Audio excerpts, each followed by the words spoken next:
Editorial में लिखा है कांग्रेस को लेके, ममता बनर्जी को लेके, और जो एक कंफ्यूजन क्रिएट हो रहा है उसके ऊपर आपने बात की। आपका सवाल क्या है? मेरा सवाल ये है सर कि यूपीए से अलग होके एक फ्रंट बनेगा अपोजिशन का, देखिए जिसको उससे ममता बनर्जी लीड करेंगी। नहीं, देखिए ममता जी इस देश की बहुत बड़ी नेता है, पश्चिम बंगाल की मुख्यमंत्री है। भारतीय जनता पार्टी के खिलाफ जो लड़ाई चल रही है उससे सबसे महत्वपूर्ण योद्धा है। और भी राज्यों में बहुत से लोग लड़ रहे हैं। जिस तरह से पश्चिम बंगाल में ममता जी ने एक संघर्ष किया, एक युद्ध किया और जीत हासिल की, वो बहुत ही प्रेरणादायी है। वैसे ही महाराष्ट्र में भी चुनाव के बाद बीजेपी को दूर रखने के लिए 3 विभिन्न विचारों के दल एक साथ आ गए और सरकार बना ली। पश्चिम बंगाल और महाराष्ट्र ने देश के राजनीति को एक दिशा दर्शन किया है। ये सच है। महाराष्ट्र में शरद पवार साहब भी है जो देश के बड़े नेता हैं। जो चल रहा है अभी कि यूपीए का क्या करना है, ममता जी का सवाल जायज है, यूपीए कहाँ है। और हम भी बार बार, उद्धव जी भी, महाराष्ट्र के मुख्यमंत्री और शिवसेना प्रमुख उद्धव ठाकरे साहब ने भी बार बार सवाल उठाया है कि यूपीए को मजबूत करना चाहिए, यूपीए और आक्रामक होनी चाहिए, देश की राजनीति में यूपीए का महत्व रहना चाहिए। लेकिन उद्धव जी ने यह भी कहा है, अगर यूपीए नहीं है तो एनडीए कहाँ है? एनडीए भी नहीं है। लेकिन 2024 के लिए अगर कोई अलग से नया फ्रंट बनता है तो उस बारे में सोचना होगा कि उसे क्या फायदा होगा या नुकसान होगा। अब तक बहुत से फ्रंट बने, 3rd फ्रंट, 4th फ्रंट। ये 3rd और 4th फ्रंट्स का फायदा तो बीजेपी को ही होता है सबसे ज्यादा। तो हमने ये कहा है कि जो फ्रंट ऑलरेडी बना हुआ है यूपीए, हम उसको ही क्यों ना मजबूत बनाएं, एक साथ मिलकर। चाहे किसी के कांग्रेस के साथ मतभेद हो सकते हैं, महाराष्ट्र में भी हमारे मतभेद है, फिर भी हम एक साथ सरकार चला रहे हैं। महाराष्ट्र सबसे बड़ा उदाहरण है। कांग्रेस हमारे साथ है, एनसीपी हमारे साथ है, चाहे हमारी विचारधाराएं अलग अलग है, हम अपने अपनी पार्टी का विस्तार भी कर रहे हैं। तो कांग्रेस को दूर रखकर अगर कोई फ्रंट बन सकता है, ये मुझे लगता है राजनीति की ये सोच ठीक नहीं है, ऐसा मुझे लगता है।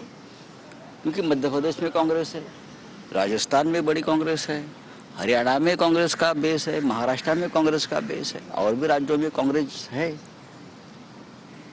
तो कांग्रेस के साथ हम सब मिलकर अगर काम करें तो एक अच्छा फ्रंट बनेगा जहां सब लोग एक साथ रहे। और उसका एक आदर्श उदाहरण महाराष्ट्र है। अगर आप चाहे कि आप कहते हैं कि यूपीए कहाँ है, मैं मानता हूँ यूपीए महाराष्ट्र में है। महाविकास आघाड़ी यूपीए का एक प्रतीक है। तो इस बारे में सबको मिलकर बैठकर सोचना होगा। ममता जी ने एक विचार रखा है, ममता जी का हम आदर करते हैं, उनकी लड़ाई का, उनके संघर्ष का, उनके विचारों का हम आदर करेंगे। हमेशा उनके साथ हमारी बातचीत चलती रहेंगी और चलनी भी चाहिए। ममताजींचा जो मुद्दा आहे त्याला तुम्ही ओढूनच आजचा खरं तर अग्रलेख लिहिला आणि त्यामुळे तुम्ही म्हणतात की काँग्रेस सोडून यूपीए बनवू शकत नाही, आणि जर तसा ममता बॅनर्जी जर विचार करत असतील तर मग शिवसेना त्याला साथ देणार नाही का? नहीं, आपका क्या है? हिंदी में मैं पूछना चाहूँगा, आपने कहा कि शरद पवार जी देश के बड़े नेता हैं, उद्धव ठाकरे जी हैं, लेकिन 2024 के लिए ऐसा लग रहा है कि मोदी वर्सेस ममता बनर्जी, क्या कहना चाहेंगे? 2024 की अभी से तैयारी हो गई।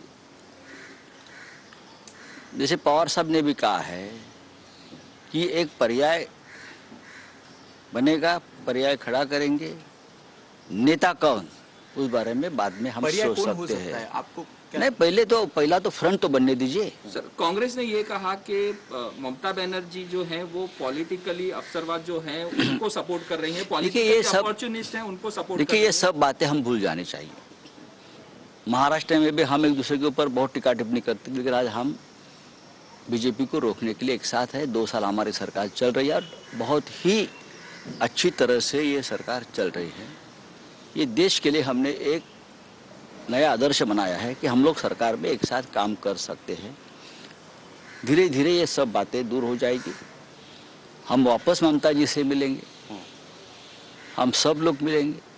फ्रंट एक ही बननी सर, चाहिए। आपने कहा यूपीए को कौन लीड करेगा, किसी पे दैवीय अधिकार। देखियो, मैं दिल्ली में जा रहा हूँ, हाँ हाँ, सर, यूपीए को कौन लीड करेगा? देखेंगे।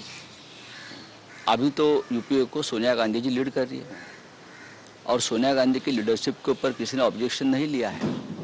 सवाल ये है कि यूपीए और मजबूत होनी चाहिए, यूपीए में और मित्र आने चाहिए और पॉलिटिकल पार्टी आनी चाहिए और रीजनल पार्टीज का गठबंधन यूपीए के साथ मजबूत होना चाहिए। लेकिन कुछ पार्टी जैसे ममता जी है या और कोई है, उनके मन में कोई पहले से ग्रह है कि ये कांग्रेस लीड नहीं कर सकती। ठीक है, बातचीत से रास्ता निकल जाएगा। ममता जी आपसे मुलाकात की थी, तब आपने ये बात की थी जब मुंबई में आए थे? जरूर हमारी बात आदित्य ठाकरे साहब थे हमारे साथ भी। ये ऐसे बहुत से बातों पर उसकी चर्चा हो गई, लेकिन चर्चा होती है, निर्णय नहीं होता है। ममता जी ने एक विचार दिया है, पवार साहब से बात की है और भी लोगों से उनकी बात चल रही है। ममता जी की बात में भी दम है कि यूपीए आज यूपीए का अस्तित्व नहीं है, ये ममता जी का है। ये बात तो सच है। इसलिए अगर यूपीए कांग्रेस के साथ अगर कोई भी नया फ्रंट बनता है तो कांग्रेस के साथ ही बनेगा। जो मनमुटाव है उसको दूर करने की ये मनमुटाव नहीं है, मैं मानता हूँ ये मनमुटाव नहीं है। अगर कोई अलग फ्रंट बनता है, हमारा ये कहना है कि कांग्रेस को दूर रखकर कोई भी फ्रंट नहीं बन सकता, इसलिए कि बहुत से राज्यों में आज भी कांग्रेस मजबूत स्थिति में है, जहां उनके मुख्यमंत्री है, जहां उनकी अपोजिशन लीडर्स है।